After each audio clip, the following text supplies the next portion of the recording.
Welcome back. You're watching Nationwide 6 with P. Raisha Sehgal, and the NDA released its manifesto today. We will be tracking that, and we'll also give you a lowdown of promises versus promises, with the Mahagathbandhan also releasing its manifesto a few days ago, and the NDA releasing its manifesto today. What are the promises and how contrasting or how similar are the manifestos? But first, the top story that we're tracking for you today. The NDA released its manifesto today, making an attempt to strike a balance between populism and governance. Some of the key promises include 1 crore plus government jobs for unemployed youth.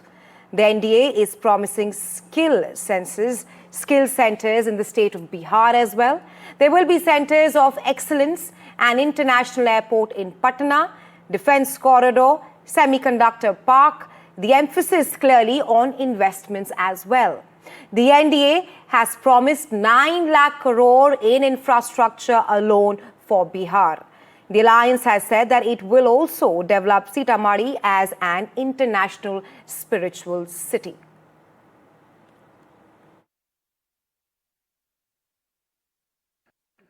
सबसे पहले है हर युवा को नौकरी और रोजगार देना। 1 करोड़ से अधिक सरकारी नौकरी, रोजगार प्रदान करना, कौशल विकास करना और हर जिले में मेगा स्किल सेंटर से बिहार को ग्लोबल स्किलिंग सेंटर के माध्यम से के रूप में स्थापित करना। आज हम लोगों ने देखा कि मैनिफेस्टो जो है जारी जैसे किया गया वैसे ही ख़त्म भी हो गई, यानी 30 सेकंड के अंदर जो है इनकी घोषणा पत्र का जो कार्यक्रम था वो ख़त्म हो गया है। आदरणीय मुख्यमंत्री जी को तो पता ही नहीं होगा कि उस घोषणा पत्र में क्या है, शायद उनको बोलने ना दिया जाए, इसलिए जो है जल्द से जल्द जो है ये ख़त्म कर लिया गया। All right, and my colleague Ankit is now joining me live from Bihar. Ankit, over to you. Thank you, Raisha. It's been a rain-soaked, day throughout in Bihar, and that has, in fact, put the election campaign today out of gear. Many have not been able to, toppers have not been able to take off. People have not been able to, in fact, reach the election destinations. In fact, while I'm speaking, let me show you that's the BJP President JP Nadda, who has just arrived here in Patna. He was here in the morning today. So the top leadership of the BJP also, in fact, now in Patna. Just 3 days to go for the campaign for the first phase to get over. But the focus today was on the election manifesto, the promises which have been made by the BJP and the NDA. 2-3 important things that came out of their promises, whether it's the jobs for 1 crore people.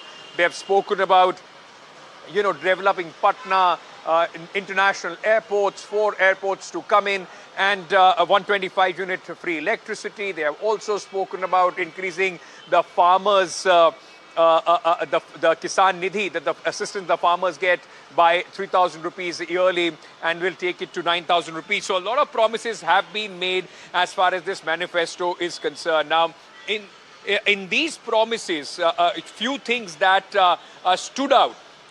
Let me very quickly tell you, optics and promises. While we can compare both the Mahagathbandhan versus the NDA manifesto, the question, in fact, was that the opposition is asking, should the Mahagathbandhan is asking is the NDA whether they should release a manifesto or should give a report card of what they are going to do. And then on the other hand, there are optics. So let me first, in fact, talk about the optics as far as this manifesto release was concerned. Number one, on Mahagathbandhan, you saw Rahul Gandhi was not present. There was no Mallikarjun Kharge. It was left to Tejasvi Yadav and the local leadership of the Congress party, even on the day when he was announced as the Chief Minister and the Mahagathbandhan manifesto was announced. On the other hand, today, there was a message of unity. We saw JP Nadda, Nitish Kumar, Chirag Paswan, Upendra Kushwaha, along with Jitin Ram Majhi, showing that the NDA is a much united front when it came to the promises that they are making. But on the other hand, it just took 30 seconds. Manifesto was released.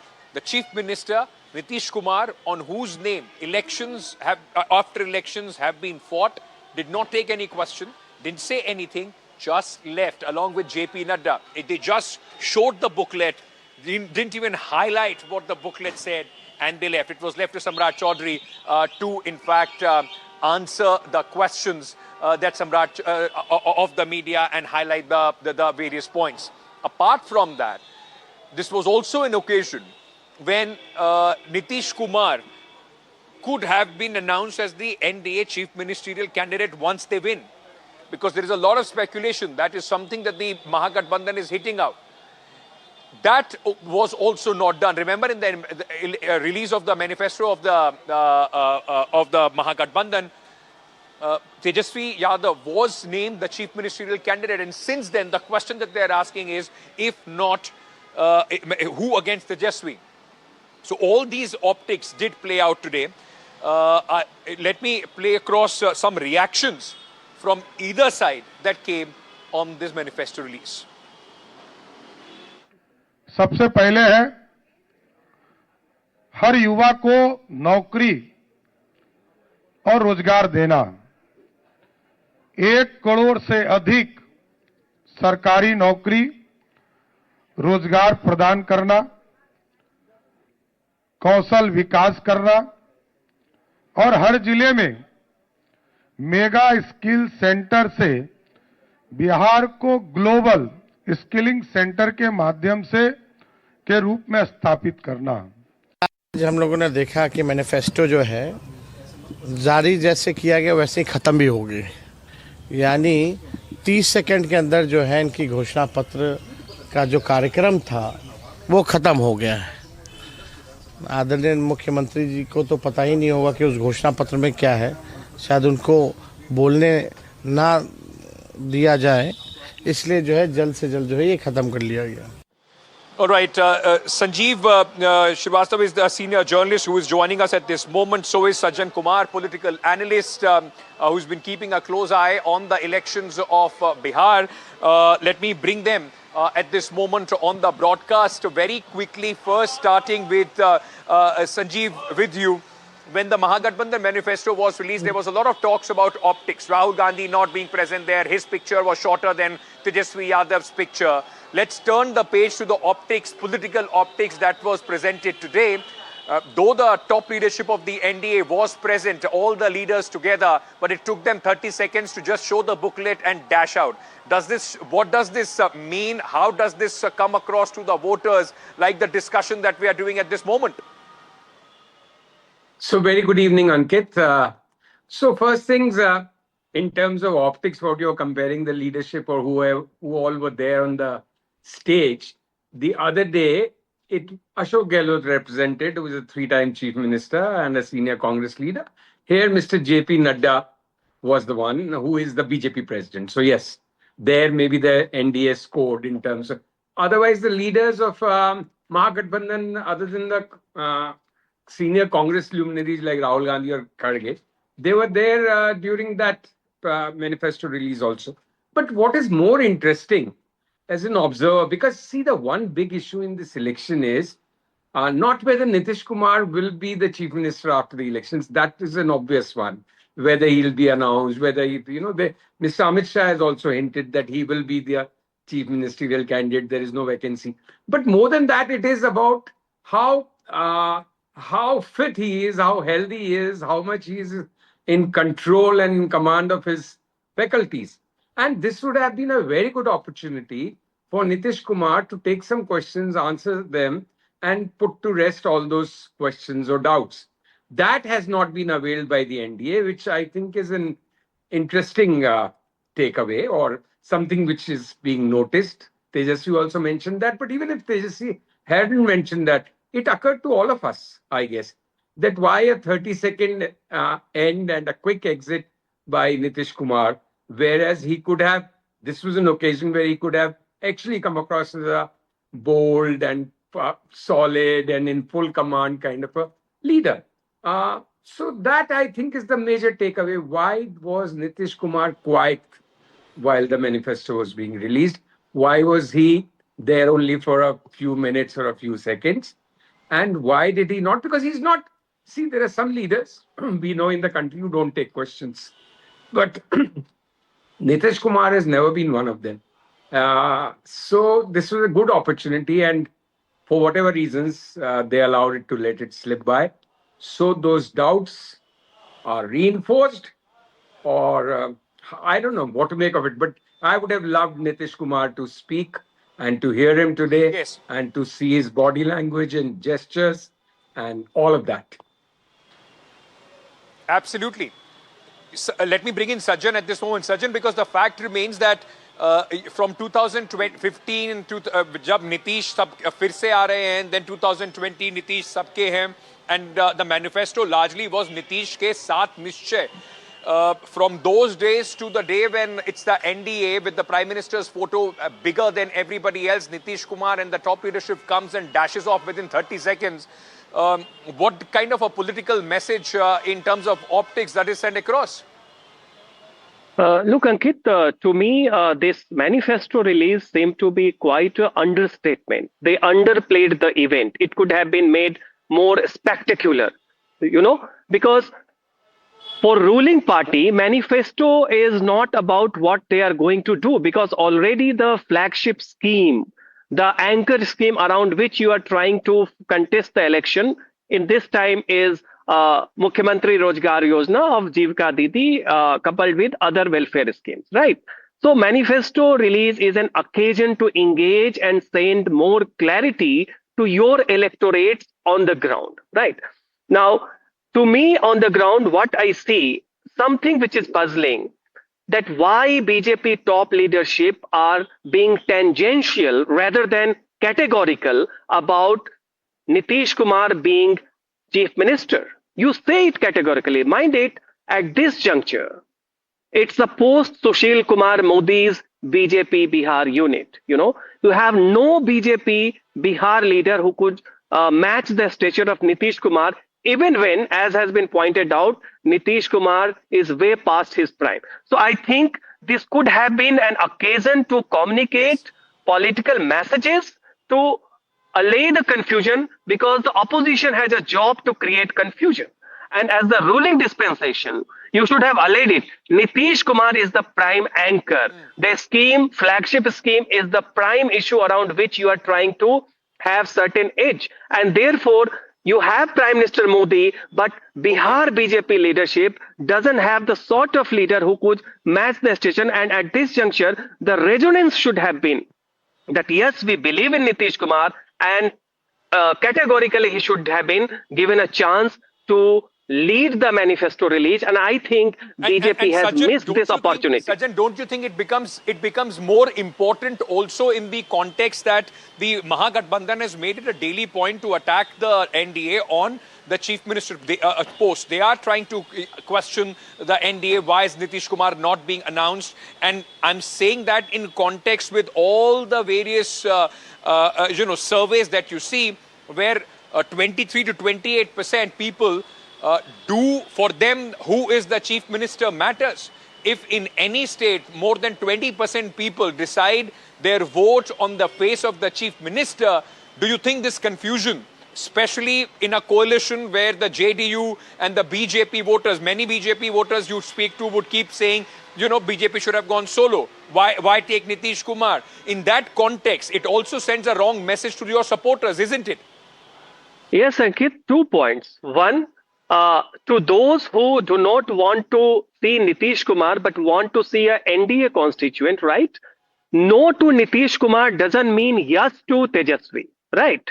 So that factor can be neutralized, even if you have a minuscule section, primarily a small section of the upper caste. Two, in the backdrop of 2020, there is a space for confusion within NDA and overwhelmingly among the Nitish Kumar core constituency who voted to BJP, but BJP vote base did not vote to Nitish Kumar on many seats. So BJP should have been and should be extremely careful about sending a positive and a strong message. You know, Prime Minister Modi and Amit Shah are known for clear political communication. So there is no need to be tangential and draw inferences that what they say categorically means that Nitish is saying what is the hesitation in saying that yes, he is going to be the next chief minister post the election. So that way there is some sort of confusion on the ground that we are witnessing within the core constituency, and that will not augur well for NDA because it may create the caste fault lines, right? The upper caste versus backward caste, which Nitish Kumar Sanjeev, has fractured. Yes. Sanjeev, let me very quickly ask you, do the manifesto promises to the voters mean more from what has been promised by the challenger rather than what somebody who is already in power? Like somebody who's already been in power, would the promises that they made last time and how much they have fulfilled, does that matter more than the new promises? See, Ankit, I don't think this manifesto thing has become a game of one-upmanship. So if Tejasvi has promised a job in every family, the Prime Minister has talked about 1 crore jobs, and their manifesto also talks about 1 crore jobs. I don't think the electorate really believes much in that and sincerely thinks that all this in manifesto, what is being said, is true. I'll just pick up from what my fellow panelist Sachin, sorry, I'm just getting confused about the name. What he was saying, there should have been a clear messaging on Nitish Kumar. And when you mentioned, Ankit, about the BJP supporters wanting them to go alone, BJP is in no position to go alone in Bihar. That has been proved time and again. The last time it was proved in 2015. Yes. And they have not been able to somehow move beyond that, whatever their constituency is. They need a Nitish Kumar. Once they need a Nitish Kumar, why are they being coy about it is what one completely fails to understand. Why are they not saying? Because this has become a major talking point amongst even Nitish supporters, amongst even his voters on the ground. What is happening to their leader? And I'll again make this point, which I first said, that this was a great opportunity for Nitish Kumar to quell and set to rest all those doubts about his fitness and good health and great being in command. He has missed out on that. Now, whether he was asked to miss out on that, whether he himself shied away for whatever reason, I really can't begin to guess. This is in the realms of speculation. But this is a great opportunity which has been lost. A 30-second manifesto release doesn't amount to much. You're right. You're absolutely right, and you're bang on the point when this is a talking point as far as the Nitish voters are concerned, and these things impact the translation of votes or transfer of the votes from one partner to another. But as I said, elections are an amalgamation of many things happening together. It's too many moving parts as far as the elections are concerned. We will have to wait and see how much of these optics have an impact at this moment. Sanjeev Srivastava, Sajjan Kumar, thank you so much as always for your great insights on the politics of Bihar. One key question, ladies and gentlemen, which has come up time and again, and is the central pivot of the campaign of the NDA against the Mahagathbandhan, is the 15 years of the alleged Jungle Raj when Lalu Prasad Yadav was the chief minister and his wife Rabri Devi. That baggage, many see as a heavier baggage for Tejasvi Yadav to carry than even the 20 years of anti-incumbency that Nitish Kumar is carrying in this election.